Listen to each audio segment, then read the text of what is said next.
Ассалаумағалейкум жерлестер.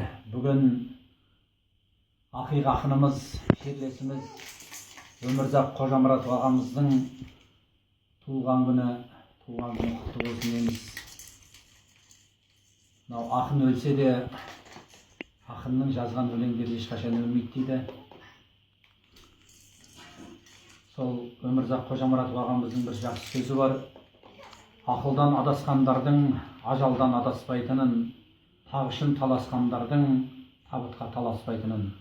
Тағы бірде бұлай дейді: жетеді соры ақынның, айдайды отты тасқынға, өлең дегенің қарағым, жетті хат жердің астында, айдаһар азуларында, мен соған кетіп барамын дейді. Жатқан жерін жәннаттан болсын. Керемет өлеңді сол жерлестердің құрметіне арнаймын. Сөзі Өмірзақ Қожамұратовтікі, әні Мырзағали Қойытбаевтікі, еркем. Орындайтын Талғат Төлеңгіт.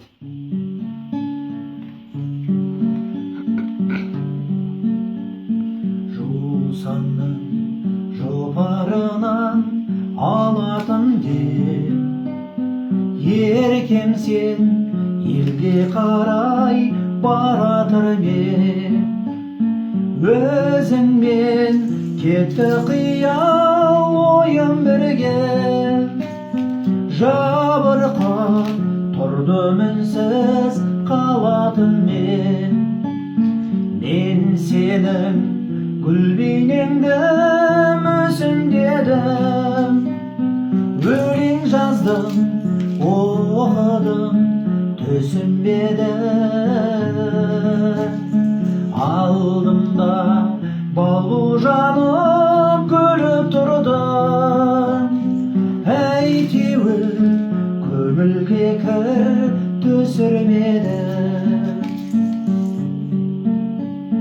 Япыр-ау сағындырған нендей көріп, қайғы мен қуанышын теңдей бөліп, жүрсем де 80 қызбен серуендеп, біреуі көрінбеді-ау сендей болып.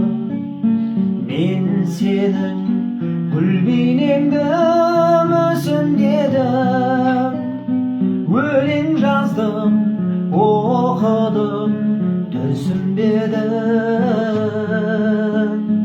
Алдымда балбұл жанып күліп тұрды, әйтеуір көңілге кір түсірмеді.